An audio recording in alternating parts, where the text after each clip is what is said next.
পুষ্পিতা ভৌমিকের কলমে আজকের নিবেদন সাপমোচন।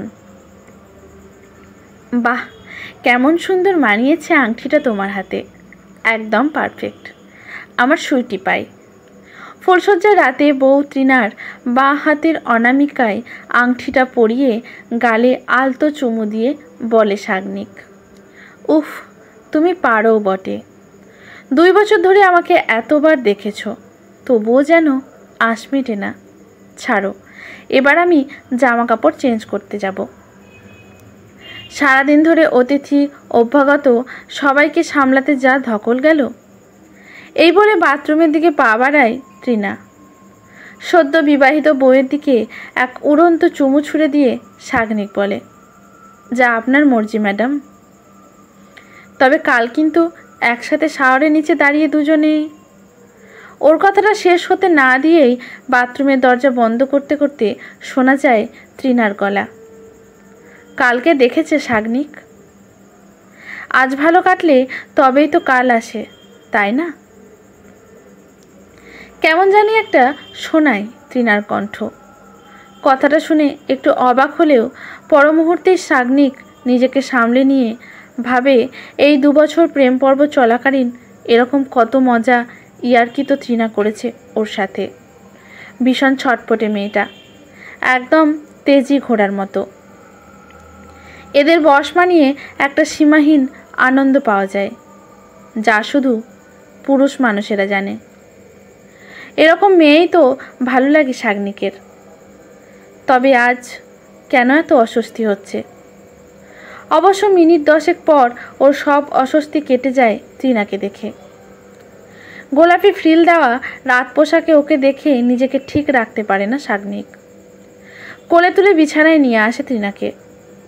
কানের লতিতে পাগলের মতো আদর করতে থাকে। কত স্বপ্ন দেখেছিল সাগ্নিক এই রাতটা ঘিরে। আজ সেটাকে চরমভাবে উপভোগ করবে। ওর পুরুষালী হাত খোলা খেলা করতে থাকে তৃণার অবাধ্য মেঘকালো একরাশ চুলের মধ্যে। এমন একটা চরম মুহূর্তে ওকে এক ঝটকায় সরিয়ে দিয়ে তৃণা বলে, আজ বড্ড ক্লান্ত লাগছে সাগ্নিক। তাছাড়া আমার এই শরীর তোমার কাছে অচেনা নয় যে আজ নতুন করে আবিষ্কার করবে। এই 2 বছরে অফিস ট্যুরের নাম করে মন্দারমণিতে বালুকাবেলা হোটেলে বহুবার কাটিয়ে এসেছি আমরা দুজন। প্লিজ, আর কিছু নয়। যে ওষুধটা তুমি রোজ খাও সেটা খেয়ে নিয়ে চুপচাপ ঘুমিয়ে পড়ো। অবাক লাগে সাগ্নিকের। বালুকাবেলা হোটেলে সময় কাটানো আর আজকের এই মধুরাত, দুটো কি এক হলো?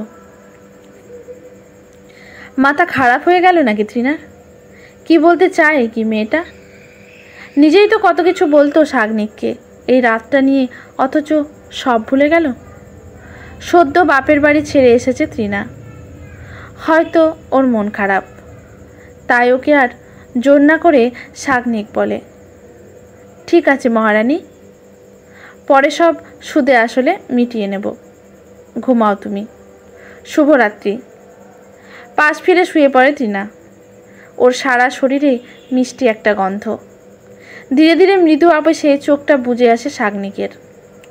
ওষুধটা খাবার পর জব্বর ঘুমটাও এসে গিয়েছিল। কিন্তু হঠাৎ মাঝরাতে ঘুমটা ভেঙে যায় ওর চাপা গলায় কে যেন কথা বলছে।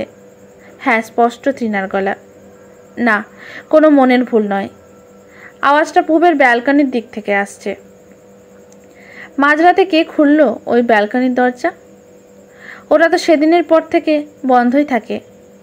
ওই বারান্দায় গেলেই সাগ্নিকের মনে হয় কেউ ওর পিছু নিচ্ছে। কিন্তু আজ দেখতেই হবে ব্যাপারটা ঠিক কী। তৃণার হাবভাব যথেষ্ট সন্দেহজনক ঠেকছে। সাগ্নিক বিছানা ছেড়ে নেমে স্লিপারটা ঝটপট গলিয়ে নিয়ে ওদিকে পা বাড়ায়। যা ভেবেছে ঠিক তাই। তৃণা দাঁড়িয়ে আছে রেলিংয়ে ভর দিয়ে, কিন্তু দরজার চাবি কোথায় পেল? বাড়িতে সবাই তো এখন ঘুমোচ্ছে। যাই হোক, গলাটা একটু ঝেড়ে পিছন থেকে তৃণার ছিপছিপে কোমর জড়িয়ে ধরে সাগ্নিক। কি ব্যাপার, ঘুম আসছে না বুঝি? ঘুম আমার ততদিন আসবে না সাগ্নিক যতদিন না আমার বান্ধবী অলি শান্তি পাচ্ছে, মৃদু স্বরে বলে টিনা। অলি নামটা শুনে চমকে কয়েক পা পিছিয়ে আছে সাগনিক। গলাটা কেঁপে যায় ওর। কোনো মতে বলে, মানে তুমি এসব কি বলছো ত্রিনা? ঠিকই বলছি। অলি ছিল আমার প্রিয় বান্ধবী। দুজনের এমন কোনো কথা ছিল না যা আমরা দুজন জানতাম না। উচ্চ মাধ্যমিকের পর আমি রুড়কি চলে যাই বাবার চাকরি বদলি সূত্রে। ওখানে কলেজে ভর্তি হই। অলি এখানেই কলেজে ভর্তি হয়। তারপর তোমার সাথে আলাপ, প্রেম পর্ব সবটাই একের পর এক ও জানায় আমাকে। তখন ওর 2য় বর্ষ। সেইবার দোলে তোমার এই বাড়িতে যখন কেউ ছিল না, তুমি ওকে এই বাড়িতে নিয়ে এসে শারীরিকভাবে ঘনিষ্ঠ হও একাধিকবার। প্রেমের জোয়ারে ভেসেছিল অলিও। মাস 2 পর যখন ও বুঝতে পারে একটা নতুন প্রাণ এসেছে ওর শরীরে, তোমাকে পুরো ব্যাপারটা জানাই ও। কিন্তু তুমি অস্বীকার করো সবটা। অলি যখন পুরো ঘটনাটা সবাইকে বলবে বলে ঠিক করে, তুমি ওকে প্ল্যান করে কলেজের ছাদে ডেকে পাঠাও। আর পরদিন ওর মৃতদেহ উদ্ধার হয়। সবাই ভাবে আত্মহত্যা। আর ইউনিয়ন করতে বলে তোমার প্রভাব প্রতিপত্তিও ছিল বিশাল। পরে খোঁজ নিয়ে জেনেছি কলেজের বুড়ো দারোয়ান মুরবি ছাড়া কয়েকজন কিছু বুঝলেও মুখ খুলেনি তোমার বিরুদ্ধে। তুমিও দিব্যি ঘুরে বেড়াতে থাকলে। প্রিয় বান্ধবী অলির মৃত্যু আমি একদম মেনে নিতে পারিনি। ঠিক করি পড়াশোনা শেষ করে এই শহরে ফিরে শাস্তি দেব তোমাকে। তুমি যে অফিসে ম্যানেজার পদে কাজ করো, সেই একই অফিসে ইন্টারভিউ দিতে থাকি।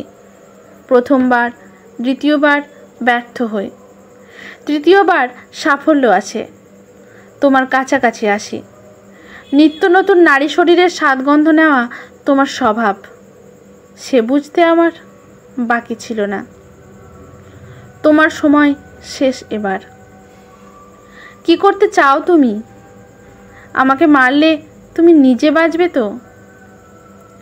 মরিয়া গলায় বলে সাগনিক। ত্রিনার হাত ওর দিকে ক্রমশ এগিয়ে আসতে থাকে। এক ঝটকায় সাগনিককে রেলিংয়ের কাছে নিয়ে দাঁড় করায়ও। তারপর বলে, এতদিন ধরে তোমার অপরাধের সব প্রমাণ তিলে তিলে জোগাড় করেছি। সবাইকে এটা বোঝাতে কোনো কষ্ট হবে না যে অতিরিক্ত নারী সঙ্গ, মদ, বড় হবার উচ্চাশা, চাপ সহ্য করতে না পেরে তুমি আত্মহত্যা করেছ। ঠিক যেমন অলির বেলায় সবাই ওকে চরিত্রহীনা বদনাম দিয়েছিল, তোমার ক্ষেত্রেও তাই হবে।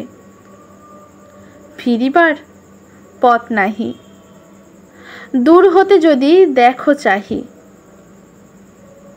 পারিবে না চিনিতে আমায়। হে বন্ধু, বিদায়।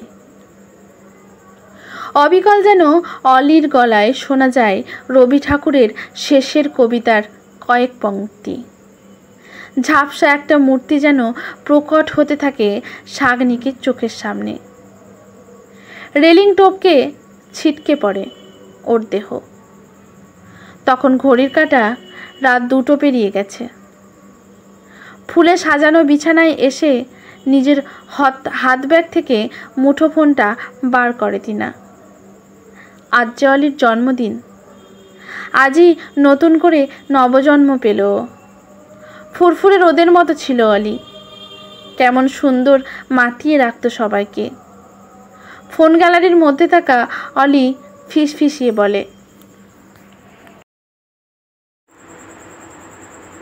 আমি জন্ম জন্মান্তরে তোর মতোই এমন প্রিয় বান্ধবীর প্রার্থনা করে ত্রিনা।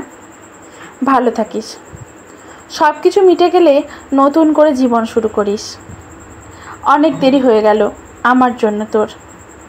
ত্রিনাকে ফিরতে তো হবেই, তবে এই ফেরার মধ্যে আছে সাপ মোচনের আনন্দ। অলির হত্যাকারীকে শাস্তি দিতে পেরেছে। এবার ওর আত্মা শান্তিতে ঘুমাবে। এক ঝলক ঠান্ডা বাতাসের মধ্যে প্রিয় বান্ধবীকে অনুভব করে ত্রিনা।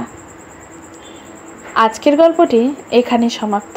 গল্পটি যদি ভালো লাগে লেখকের প্রতি শ্রদ্ধা জানিয়ে একটি কমেন্ট করতে ভুলবেন না। লাইক শেয়ার করে পাশে থাকবেন। ইউটিউব থেকে দেখলে চ্যানেলটি সাবস্ক্রাইব করে বেল নোটিফিকেশানটি অল করে দেবেন। ফেসবুক থেকে দেখলে পেজটি ফলো করে রাখবেন। ধন্যবাদ।